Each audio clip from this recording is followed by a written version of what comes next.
Hello students, in the last lecture हम लोगों ने डिस्कस किया था कि टॉर्क कैसे लगता है डाइपोल के ऊपर अगर हम उसको एक्सटर्नल इलेक्ट्रिकल फील्ड में रख दें। आज जो हम डिस्कस करने वाले हैं वो करेंगे इलेक्ट्रिकल फ्लक्स के बारे में डिस्कस, और इससे यहाँ से हम बहुत ही इंपॉर्टेंट लॉ करेंगे विच इज़ गॉस लॉ।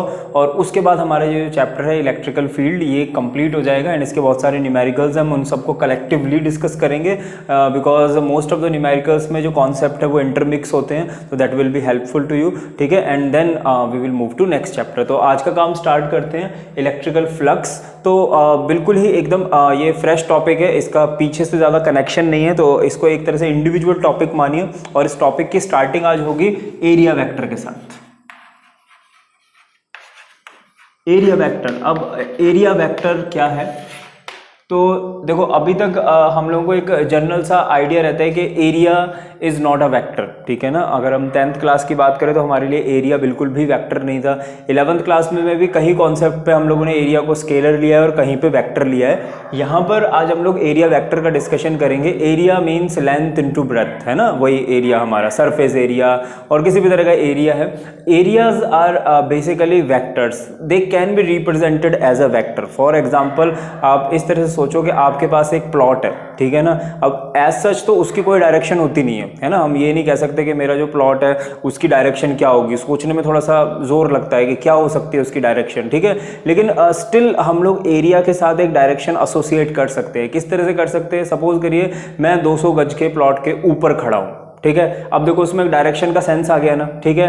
पंखा छत से लटक रहा है, या फिर हम बोल सकते हैं कि छत एक सरफेस है ना, और पंखा छत से लटक रहा है, तो देखो एक डायरेक्शन का सेंस आ गया ना यहाँ पर, ठीक है। तो इस तरह से ना हम एरियाज की डायरेक्शन का सेंस एरियाज के अंदर ला सकते हैं, ठीक है। और that is known as area vector. उसी को हम लोग क्या बोलते हैं? एरिया वेक्टर कहते हैं। तो अगर आपको किसी भी प्लेन सरफेस का एरिया वेक्टर रिप्रेजेंट करना है, हमारे पास कोई भी एक सरफेस है इस तरह से, ये प्लेन सरफेस है, इसका अगर आपको वेक्टर इसका बनाना है तो वो वेक्टर होगा परपेंडिकुलर टू द सरफेस। ये इस तरह से ऊपर या नीचे कुछ भी हो सकता है, लेकिन आपको परपेंडिकुलर ही रखना है, क्योंकि देखिए एरिया के साथ दो ही डायरेक्शन एसोसिएट की जा सकती हैं, या तो ऊपर या फिर नीचे, है ना। तो जब भी आप एरिया वेक्टर बनाएंगे it is always perpendicular to surface. यानी अगर आपको एरिया की डायरेक्शन निकालनी है तो आपको एक वेक्टर बनाना पड़ेगा which is basically perpendicular to surface. ठीक है, अगर हम बात करें कर्व सरफेसेस की, फॉर एग्जांपल ये इस तरह से देखो, ये कर्व सरफेस है, ठीक है। कर्व सरफेसेस में अगर वो रेगुलर कर्व यानी सर्कल है जो कि सबसे ज्यादा यूज होती है, तो सर्कल का जो परपेंडिकुलर होता है वो हमेशा उसके रेडियस से निकलता है, ठीक है। आप लोगों ने पढ़ा था ना, radius and tangents are always perpendicular to each other. तो ये अगर इस सर्कल का या स्फीयर है उसका सेंटर है, तो सेंटर से निकलने वाली लाइन हमेशा कर्व के इस पॉइंट के परपेंडिकुलर होगी। कैसे? कि आप यहाँ पे एंगल चेक करने के लिए थोड़ा सा फ्लैट करोगे इसको, है ना, वो फ्लैट एक्चुअल में टेंजेंट होगा, और टेंजेंट और रेडियस एक्चुअल में क्या होंगे? परपेंडिकुलर। तो ये एंगल क्या होगा? 90 डिग्री होगा, ठीक है। बाकी अगर आपके पास कोई इररेगुलर शेप आ जाती है, तो इररेगुलर शेप के लिए आपको क्या करना पड़ेगा? उस शेप को कट करना पड़ेगा बहुत ही छोटे पार्ट में। अब वो छोटा सा पार्ट एक्चुअल में फ्लैट होगा, और उस फिर फ्लैट के आप 90 डिग्री का एंगल बना सकते हैं। बट एज सच आपसे इसके लिए कोई पूछेगा नहीं, ठीक है, बिकॉज न्यूमेरिकल्स में जस्टिफाई नहीं हो पाएगा। ये दोनों हमारे काफी काम आने वाले हैं। प्लेन सरफेस के परपेंडिकुलर सिंपल बना लेंगे, एंड कर्व सरफेसेस के लिए रेडियस ही परपेंडिकुलर का वर्क करेगा। एंड एरिया वेक्टर क्या होता है? It is a kind of vector which is actually perpendicular to the surface. In short आप ये समझ सकते हैं ये हमारे एरिया की डायरेक्शन है, ठीक है। तो इसको फटाफट नोट करिए एंड नेक्स्ट मूव पे चलते हैं। So let us see what is electrical flux. अगर इलेक्ट्रिकल फ्लक्स की बात करें तो देखो बहुत ही फंडामेंटल कॉन्सेप्ट है। It is the total number of electrical field lines of force which is passing normally through particular area. Okay, तो बेसिकली फ्लक्स होता क्या है? It is the number of electrical field lines which are passing normally through a area. इसको देखो, ये simple वाली diagram से समझते हैं। यहाँ पर ये एक सरफेस है, ठीक है, और इस सरफेस में से क्या है? ये इलेक्ट्रिकल फील्ड लाइंस पास कर रही है नॉर्मली, ठीक है, जस्ट लाइक दिस। ये सरफेस है, ठीक है, 3D में इसको विजुअलाइज करना, ठीक है, और यहाँ से ये लाइंस इसमें से क्या हो रही हैं? पास कर रही हैं, ठीक है। अब ये लाइंस एक्चुअल में है तो इलेक्ट्रिकल फील्ड, ठीक है। इलेक्ट्रिकल फील्ड लाइंस जो है, इलेक्ट्रिकल लाइन ऑफ फोर्स है, वो क्या रिप्रेजेंट करती हैं? वो करती है इलेक्ट्रिकल फील्ड रिप्रेजेंट है। तो जितना इलेक्ट्रिकल फील्ड इन लाइंस का है वो इस सरफेस में से पास हो रहा है, ठीक है, उसी को हम लोग फ्लक्स बोलेंगे। और बहुत ही सिंपल सा इसका फॉर्मूला है। फॉर्मूला क्या है? Flux is equals to product of electrical field into area. Flux का सिंबल होता है फाई, ठीक है, फ्लक्स का सिंबल फाई है, ठीक है, और it is the product of electrical field and the area. But problem क्या है यहां पर, it is the number of electrical line of force passing normally. अब ये नॉर्मली हम लोगों ने बीच में यहां पर क्यों इंट्रोड्यूस किया है, उसको समझने के लिए डायग्राम को थोड़ा सा हम लोगों ने चेंज कर लिया। यहाँ पे चेंज कैसे किया है, इस बार जो सरफेस है ना वो सरफेस सीधा नहीं है, वो कैसा है, टिल्टेड है। मतलब कि यहाँ पर इस तरह से सरफेस नहीं है, सरफेस को हमने क्या कर दिया है, टिल्ट कर दिया है। अब होगा क्या, देखो यहाँ पर पहले तो सरफेस जब स्ट्रेट था तो सारी लाइंस इसमें से निकल रही थी, ठीक है, पर जैसे ही हम लोगों ने सरफेस को किया है टेढ़ा, ठीक है, अब लाइंस कम हो जाएंगी, ठीक है। अगर सपोज करो यहां से देखो सामने अगर एक बल्ब जल रहा है, ठीक है, सरफेस इस तरह से है तो सारी रोशनी आ रही है, ठीक है, जैसे जैसे सरफेस टिल्ट होता जा रहा है देखो रोशनी कम होती जाएगी, है ना, मेरे इस हाथ को कम रोशनी मिलेगी, और अगर मैं पूरा ऐसे कर दूं सरफेस तो शायद बिल्कुल जीरो हो जाएगी, है ना। अब ये समझने की कोशिश करते हैं कि इस केस में एक्चुअल में वो एरिया कितना है जो इलेक्ट्रिकल फील्ड को अपने में से पास कर रहा है, ठीक है। तो यहां पर देखो हमें क्या है, इस एरिया की ना ये प्रोजेक्शन बनानी पड़ेगी। प्रोजेक्शन आप लोगों ने 11th क्लास में पढ़ी थी, प्रोजेक्शन होती है परछाई, ठीक है ना। तो यहां पर देखो ये इस एरिया की जो परछाई है, ठीक है, ये इस तरह से एरिया है। सपोज करो सामने इधर बल्ब जल रहा है आप लोगों की साइड में, ठीक है, और इधर से सामने मेरा हाथ ऐसे रखा हुआ है, तो देखो मेरे हाथ की एक फ्लैट परछाई बनेगी यहां पर, वो एक्चुअल में वो एरिया है जो यहां पर यूज हो रहा है, ठीक है ना। तो एक सिंपल डायग्राम बना लेते हैं। ये देखो ये हमारा टिल्टेड एरिया है, एरिया ए, इसको चलो लिखते नहीं है, एरिया ए है, ठीक है, और उसकी ये परछाई बन रही है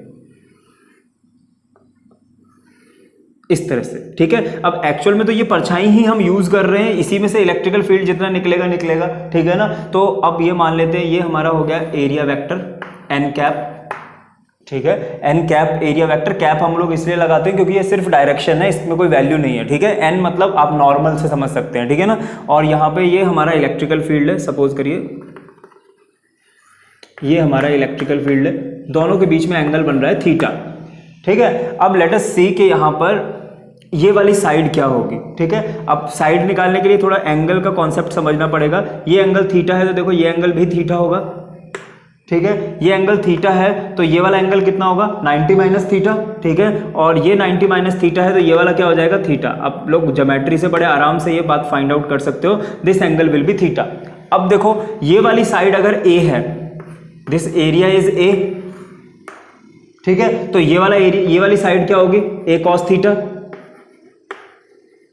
एंगल के साइड वाली साइड क्या होती है, कॉस थीटा से आती है। इसका मतलब जो एरिया हम एक्चुअल में यूज कर रहे हैं वो क्या है, ए कॉस थीटा, ठीक है। तो यहां पर जो हमारा फ्लक्स आएगा वो क्या आएगा, flux is equals to E A cos theta, क्योंकि आपने पूरा एरिया तो यूज किया नहीं, सिर्फ एरिया का इतना ही पार्ट यूज किया, ठीक है। अब देखो यहाँ पर ध्यान देने वाली बात क्या है कि यहाँ पर इलेक्ट्रिकल फील्ड और एरिया ये दोनों ही वेक्टर्स हैं, ठीक है। तो हम इसको इस तरह से लिख सकते हैं, दो वेक्टर्स और उनके बीच में एंगल का कॉस, ये तो डॉट प्रोडक्ट होता है, ठीक है। तो हम देखो इसको किस तरह से लिखेंगे, दैट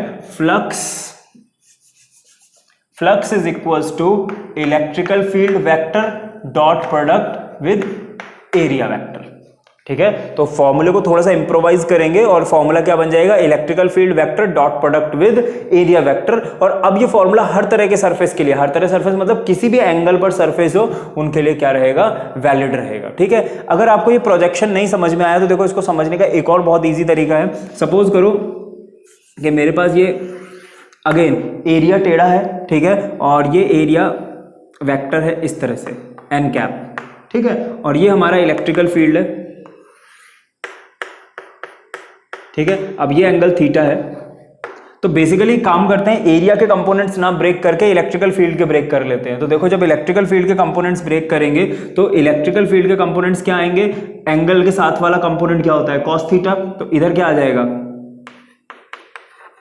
कॉस थीटा, और इधर क्या आ जाएगा, ई साइन थीटा, ठीक है। अब यहां पर ध्यान दो, ई साइन थीटा तो अंदर जा ही नहीं रहा सरफेस के, वो तो क्या हुआ, सरफेस के साथ साथ ऐसे निकल गया, वो तो हम उस सरफेस को क्रॉस नहीं कर रहा ना। सरफेस के अंदर कौन सा कंपोनेंट जाएगा, ई कॉस थीटा, ठीक है। और इलेक्ट्रिकल फ्लक्स की पहली शर्त क्या है कि लाइन पास होनी चाहिए। अब ई साइन थीटा तो अंदर जा ही नहीं रहा है तो उसको लेने का कोई मतलब नहीं है, सिर्फ क्या यूज होगा, ई कॉस थीटा। तो यहां पर जो अब हमारा, अगर हम ये माने एरिया ए है तो हमारा फ्लक्स क्या आ जाएगा, फ्लक्स आएगा ई कॉस थीटा इंटू ए। तो देखो बात तो वही आ गई ना, ई ए और कॉस थीटा, ठीक है। तो आप किसी भी तरीके से समझ सकते हैं, दोनों ही केसेस में फ्लक्स का वही फॉर्मूला आएगा, ठीक है। अब अगर बात करें यूनिट की, तो देखो फ्लक्स की यूनिट क्या होंगे, देखो इलेक्ट्रिकल फील्ड का यूनिट क्या होता है, इलेक्ट्रिकल फील्ड के यूनिट होते हैं न्यूटन पर कूलम, एरिया के यूनिट होते हैं मीटर स्क्वायर, तो इसका यूनिट क्या आ जाएगा, न्यूटन मीटर स्क्वायर पर कूलम, ठीक है। न्यूटन मीटर स्क्वायर कूलम की पावर -1, ठीक है। और अगर टाइप ऑफ क्वांटिटी की बात करें तो देखो दो वेक्टर्स का डॉट प्रोडक्ट है, और वेक्टर का डॉट प्रोडक्ट हमेशा क्या आता है, स्केलर, ठीक है ना। Dot product is always a scalar, तो ये कैसी क्वांटिटी है, it is a scalar quantity, ठीक है। Very important question for board exams, ये किस तरह की क्वांटिटी है, स्केलर क्वांटिटी, यूनिट है न्यूटन मीटर स्क्वायर पर coulomb, and this is the formula. So this was our concept of flux, इसको नोट करो। सो बेटा अभी हम लोगों ने ये देखा कि फ्लक्स क्या होता है और फ्लक्स का फॉर्मूला क्या है, यूनिट क्या है, स्केलर क्वांटिटी है। अब हमारे पास एक बहुत ही इंपॉर्टेंट लॉ है, गॉस लॉ, ठीक है। गॉस लॉ यूज होता है बेसिकली फ्लक्स निकालने के लिए, ठीक है ना। अभी देखो एक बार अगर हम फ्लक्स को डिस्कस करें तो फ्लक्स का फॉर्मूला है EA cos थीटा, ठीक है। अब अगर हम चाहें तो इस फॉर्मूले को ना डिफरेंशियल फॉर्म में लिख सकते हैं। जैसे डिफरेंशियल फॉर्म में कैसे लिख सकते हैं, भाई ये तो पूरा फ्लक्स है किसी भी सरफेस का, और मैंने अगर कोई सरफेस लिया उसका छोटा सा पार्ट लिया, यानी कि थोड़ा सा एरिया लिया DA, ठीक है, तो थोड़ा सा फ्लक्स होगा d5, इसको हम ऐसे लिख सकते हैं शायद DA cos थीटा, ठीक है ना। और अगर अब मान लीजिए मुझे पूरा फ्लक्स निकालना है तो इंटीग्रेट कर देते हैं, ये हमारा फेवरेट मेथड है छोटे से बड़ा निकालने का फिजिक्स में। सो EDA cos थीटा, ठीक है। तो इसकी इंटीग्रेशन करेंगे तो बेसिकली ये क्या आ जाएगा, फाई आ जाएगा। तो अगर हम चाहें तो डिफरेंशियल फॉर्म में फ्लक्स को इस तरह से भी रिप्रेजेंट कर सकते हैं, या फिर हम ऐसे भी लिख सकते हैं, इट विल बी E.DA, ठीक है ना। So these are some methods जिसमें हम एक ही फॉर्मूले में वैरायटी ला सकते हैं। तो अब यहाँ पे गॉस लॉ कहाँ से आएगा, गॉस लॉ हमें ये कहता है कि आप लोगों को देखिए फ्लक्स निकालने के लिए ये फॉर्मूला यूज करना पड़ता है, but instead of this formula आप एक बहुत ही इजी फॉर्मूला यूज कर सकते हैं, and that formula is simply Q/ε0। अगर आप ये फॉर्मूला नहीं यूज करना चाहते तो आप एक सिंपल सा फॉर्मूला यूज करिए, flux is equals to Q/ε0, ठीक है। पर इस फॉर्मूले को यूज करने की एक कंडीशन है, और वो कंडीशन ये है कि आप जिस पर्टिकुलर सरफेस पे ये फॉर्मूला लगाना चाहते हैं वो सरफेस क्लोज होना चाहिए, ठीक है, ओनली फॉर क्लोज सरफेस, ठीक है। तो अब देखो डेफिनेशन पढ़ते हैं, मैंने क्या लिखा है यहाँ पर, the total flux of a Gaussian surface. Gaussian surface किसको बोलते हैं हम लोग, क्लोज सरफेस को, इसको अभी डिस्कस करेंगे थोड़ा सा। The total flux of a Gaussian surface is 1/ε0 times the total charge enclosed by the surface. This is the charge enclosed by the surface. Example लेते हैं पहले, फिर बाद में इसको और डिस्कस करेंगे। कि सपोज करो मेरे पास ये एक सरफेस है, ठीक है, और इसके अंदर ये चार्ज है, अंदर चार्ज जो है वही आपको लेना है। सपोज करो ये Q' चार्ज इसके जस्ट बाहर है, मुझे इस सरफेस का फ्लक्स निकालना है, ठीक है। तो इस सरफेस का जो फ्लक्स होगा वो होगा flux is equals to Q/ε0, उसमें Q' नहीं आएगा, ठीक है। और सरफेस क्लोज होना चाहिए, ठीक है। क्या इस सरफेस का, सपोज करो मेरे पास ये सरफेस है, ये Q है, क्या इसका भी फ्लक्स Q/ε0 होगा, नहीं, ठीक है, नहीं होगा। क्यों, क्योंकि ये क्लोज सरफेस नहीं है, ठीक है। सरफेस क्लोज होना चाहिए, और जो चार्ज क्लोज सरफेस के अंदर होगा, ठीक है ना, उसी को हम लोग कंसीडर करेंगे, दूसरे चार्जेस को, आसपास वालों को कंसीडर नहीं करेंगे, ठीक है ना। अब यहाँ पे मैंने क्लोज सरफेस के साथ साथ यहाँ पे गशियन सरफेस ये वर्ड लिखा है। देखो इन जनरल हमारे लिए क्लोज सरफेस ही गशियन सरफेस होता है, बट अगर हमें वैसे पता करना हो कि गशियन सरफेस हम किस सरफेस को कह सकते हैं, क्या कोई ओपन सरफेस भी गशियन सरफेस हो सकता है, यस हो सकता है। द केस इज दैट के कोई भी इलेक्ट्रिकल फील्ड लाइन जो आप चार्ज में से निकाल रहे हैं, ठीक है ना, वो उस सरफेस से ही निकलनी चाहिए, या फिर कोई इलेक्ट्रिकल फील्ड लाइन उसके अलावा हो ही ना, ठीक है। फॉर एग्जांपल लेते हैं। देखो सपोज करो ये मेरे पास एक पॉजिटिव शीट है, इस तरफ ये पॉजिटिवली चार्ज्ड है, ठीक है, तो इससे ना ये इलेक्ट्रिकल फील्ड निकल रहा है, ठीक है। अब इसका गशियन सरफेस कैसा होगा, हम बोल सकते हैं एक क्यूबॉइड बना देते हैं जो इसको ऐसे कवर कर ले, ये गशियन सरफेस है, वेल इनफ, ठीक है, हाँ ये गशियन सरफेस है, ये क्यूबॉइड है। लेकिन अगर हम यहाँ पर सिर्फ एक शीट भी रखें इस तरह से, वो भी गशियन सरफेस होगी, ठीक है। ये क्लोज नहीं है पर ये फिर भी गशियन सरफेस है, because know field line can escape this surface. कोई भी फील्ड लाइन जो इस चार्ज में से निकल रही है वो इससे बच के नहीं जा पा रही, मतलब there is no such field line के जो इधर से जा रही हो, यहाँ पे कुछ ऐसा नहीं है जी, सिर्फ इसी तरफ हमने चार्ज रखा है तो इधर ही निकल रही है, ठीक है। तो we can say that yes this is a Gaussian surface. अगर हम जो चार्ज जिसको हम कंसीडर कर रहे हैं अंडर अवर एक्सपेरिमेंट, वो उस चार्ज में से निकलने वाली हर फील्ड लाइन अगर उस पर्टिकुलर सरफेस में से निकलती है तो वो सरफेस गशियन सरफेस मान लिया जाएगा, आप उससे कैलकुलेशन कर सकते हैं, ठीक है। In general Gaussian surface is always a close surface जो चारों तरफ से चार्ज को क्या करेगा, कवर करेगा। अच्छा, अगर आप इस केस में आपने अगर गशियन सरफेस बना भी लिया ना, आपने इसको ऐसे कंप्लीट भी कर लिया, तो बाकियों का जो कंट्रीब्यूशन है ना वो एक्चुअल में जीरो आएगा, क्योंकि देखो ये इलेक्ट्रिकल फील्ड है। अगर मैं ये सरफेस यहाँ पे देखो ऐसे बना भी लूँ, ठीक है, तो देखो इसका एरिया वेक्टर इधर होगा ऊपर की तरफ, इलेक्ट्रिकल फील्ड किस तरफ है, इस तरफ, एंगल कितने डिग्री हुआ, 90 डिग्री, ठीक है। फ्लक्स का फॉर्मूला क्या है, ई ए कॉस 90 डिग्री, और ना कॉस 90 क्या होता है, जीरो, तो बेसिकली यहाँ पे देखो फ्लक्स तो जीरो ही आने वाला है इसका, तो इन सच केस कोई फर्क नहीं पड़ेगा, ठीक है। तो आई होप आप ये कॉन्सेप्ट ऑफ गशियन सरफेस आपको समझ में आया हो, ठीक है। मैं एक मिनट बोर्ड रब करता हूँ, तब तक आप चाहें तो इसको नोट करिए। सो देखो यहाँ पे हम लोगों ने फॉर्मूला लिखा था that close surface flux is Q over epsilon naught, ठीक है ना। अब देखो इसको हम थोड़ा सा और चेंज कर सकते हैं। चेंज कैसे, मैं अगर इसको अपने वही डिफरेंशियल फॉर्म में लिखूं तो ये क्या आ जाएगा, ई डॉट डी एस। एस हमने यहाँ पे क्यों लिया है, एरिया क्यों नहीं लिया, S is for the surface area, ठीक है। एस हमारे सरफेस एरिया के लिए एब्रीविएशन है, क्यू ओवर एप्सिलॉन नॉट। अब क्योंकि ये गशियन यानी क्लोज सरफेस है तो आपको इंटीग्रेशन के आगे क्लोज इंटीग्रेशन लगाना पड़ेगा। ये सर्कल रिप्रेजेंट करता है किसको, क्लोज इंटीग्रेशन को, तो जो क्लोज सरफेस की इंटीग्रेशन होती है उनको ये रिप्रेजेंट करता है। एंड यहाँ पे close integration of E dot D S is equal to Q over epsilon naught, and it is a very very very important formula board exams के लिए भी, एज सच भी, ठीक है। और आपको ये बाय हार्ट लर्न करना है। तो this is your Gauss law, ठीक है, and the concept of flux, and note it down.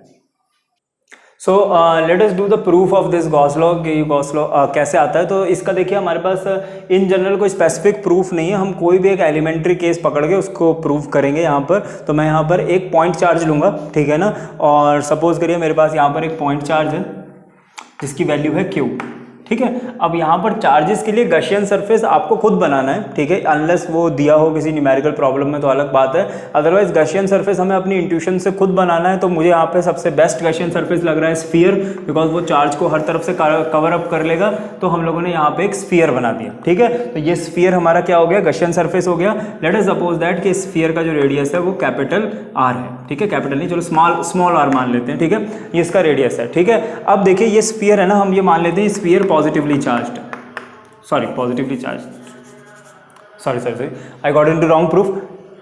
So the sphere is not positively charged, this is our positive charge, है ना। और अब देखो ये हमारे पास पॉजिटिव चार्ज है, और इस पॉजिटिव चार्ज में से इलेक्ट्रिकल फील्ड लाइंस किस तरफ निकलेंगी, we know that electrical field निकलेगा इस तरह से बाहर की तरफ, ठीक है। कितनी भी लाइंस हम चाहे बना सकते हैं, just for the indicative purpose, है ना। ये हमारा इलेक्ट्रिकल फील्ड है। अब देखो एरिया वेक्टर कैसे बनाएंगे, इन जनरल मैंने आपको बता दिया था कि देखो अगर हमारे पास सर्कल या स्फीयर आएगा तो रेडियस ही उसका एरिया वेक्टर होगा बेसिकली, है ना। बट इन केस हमें देखो जैसे एकदम प्रूफ करके दिखाना है, तो करना क्या होता है, हमारे पास स्फीयर है, आप स्फीयर को छोटे छोटे पार्ट्स में कट करो, ठीक है। तो यहाँ पर एक छोटी सी प्लेट कट करेंगे हम लोग, ठीक है, और उस प्लेट के परपेंडिकुलर एरिया वेक्टर बनाएंगे इस तरह से, एन कैप, ठीक है। और ये हमारा एरिया वेक्टर होगा। 101% वो जो प्लेट के परपेंडिकुलर एरिया वेक्टर बनेगा वो एरिया वेक्टर रेडियस से ही पास करेगा,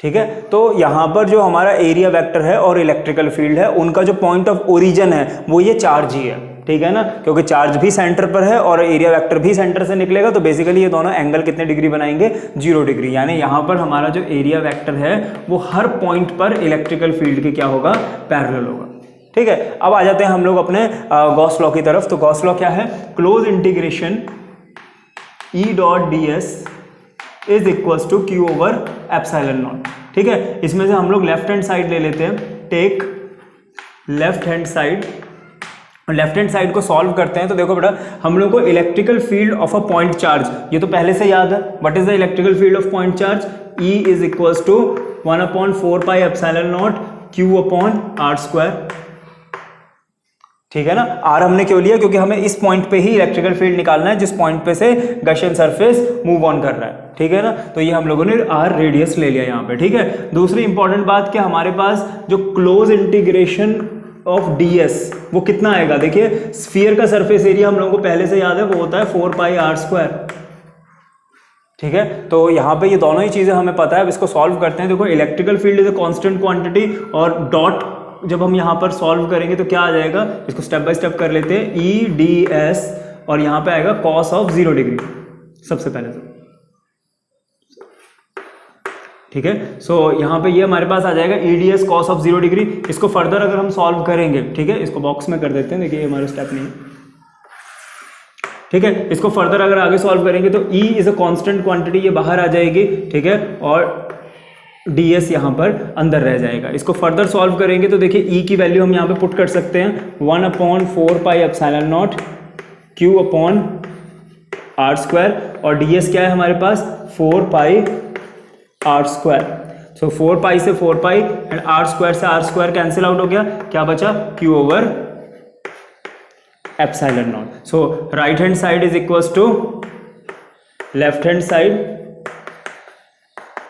and hence this law is proof, ठीक है। अब देखो यहाँ पर इलेक्ट्रिकल फील्ड कांस्टेंट क्यों लिया, क्योंकि देखो ये r जो है ना, ये डिस्टेंस कांस्टेंट है, रेडियस कांस्टेंट है ना। अब इस पॉइंट पे इलेक्ट्रिकल फील्ड E होगा तो हर पॉइंट पे देखो इलेक्ट्रिकल फील्ड यहाँ पे E रहने वाला है, वो चेंज तो होगा नहीं, है ना, क्योंकि गॉसियन सरफेस क्या है, यूनिफॉर्म है। यूनिफॉर्म गॉसियन सरफेस है तो हम इलेक्ट्रिकल फील्ड को क्या ले सकते हैं, बाहर ले सकते हैं। तो एंड दैट इज वाई मैंने यहाँ पे इलेक्ट्रिकल फील्ड को क्या ले लिया, बाहर ले लिया। तो it was a proof of your Gauss law.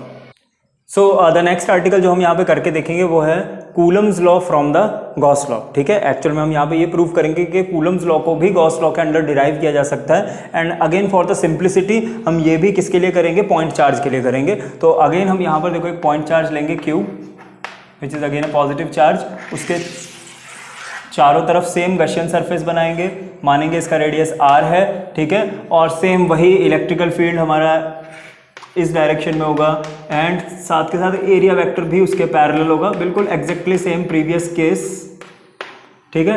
And यहाँ पर अब हम क्या करेंगे, इस सरफेस के ऊपर कहीं पर भी एक टेस्ट चार्ज रख देंगे, ठीक है ना। किसी भी पॉइंट के ऊपर आप एक टेस्ट चार्ज रख सकते हैं। तो टेस्ट चार्ज से यहाँ तक का डिस्टेंस भी r ही होगा, बिकॉज रेडियस तो सेम ही रहेगा, ठीक है। अब इस आर्टिकल को करते समय आप लोगों को इलेक्ट्रिकल फील्ड की वैल्यू पुट नहीं करनी है, ठीक है। लास्ट आर्टिकल जब हमने प्रूफ किया था गॉस लॉ का, तो हमने इलेक्ट्रिकल फील्ड की वैल्यू पुट करी थी। अब जब हम यूज कर रहे हैं, यानी कि कूलम्स लॉ जब हम प्रूफ कर रहे हैं, तो हम कूलम्स लॉ को यूज नहीं करेंगे, क्योंकि देखो वो जो वैल्यू आई थी वो बेसिकली कूलम्स लॉ से ही आई थी, है ना। तो अब हम उस वैल्यू को पुट नहीं करेंगे, जस्ट इसको सिंपली गॉस लॉ से करते हैं, ठीक है। तो गॉस लॉ क्या कहता है कि close integration E dot ds is equals to Q over epsilon naught, ठीक है। अब डॉट हटाएंगे तो यहां पर क्या आ जाएगा, it will come as close integration E ds cos of 0 degree is equals to Q over epsilon naught, ठीक है। अगेन E तो कांस्टेंट है, ये बाहर आ जाएगा,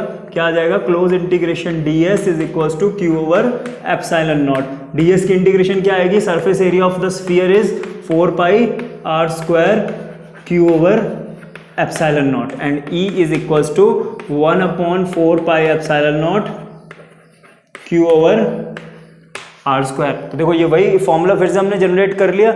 अब हम क्या बोलेंगे, हमें पता है फोर्स क्या होता है, force is equals to test charge into electrical field, जो ये हमारा टेस्ट चार्ज है, और इलेक्ट्रिकल फील्ड अभी हमने कैलकुलेट किया। तो फोर्स हमारे पास क्या आ जाएगा, force is equals to test charge into 1 upon 4 pi epsilon naught Q upon R square. तो इसको शफल करके लिखेंगे तो क्या आ जाएगा, 1 upon 4 pi epsilon naught Q into Q dash upon R square. यही कूलम्स लॉ है, 1 upon 4 pi epsilon naught Q1 Q2 upon R square. तो यहां हमने क्या किया, प्रूफ कर दिया the Coulomb's law from the Gauss law, ठीक है। और ये वाली डेफिनेशन आप डायरेक्ट यहाँ पे नहीं लिखेंगे, क्यों नहीं लिखेंगे, क्योंकि याद करना जब हमने इसका प्रूफ किया था तो वो कूलम्स लॉ से ही किया था, ठीक है ना। तो कूलम्स लॉ को प्रूफ करने के लिए अगर आपने डायरेक्टली यहाँ कूलम्स लॉ ही लिख दिया तो फिर तो कुछ आंसर आएगा ही नहीं, है ना। तो ये हमारे पास क्या है, गॉस लॉ हो गया फ्रॉम द कूलम्स लॉ हो गया फ्रॉम द गॉस लॉ।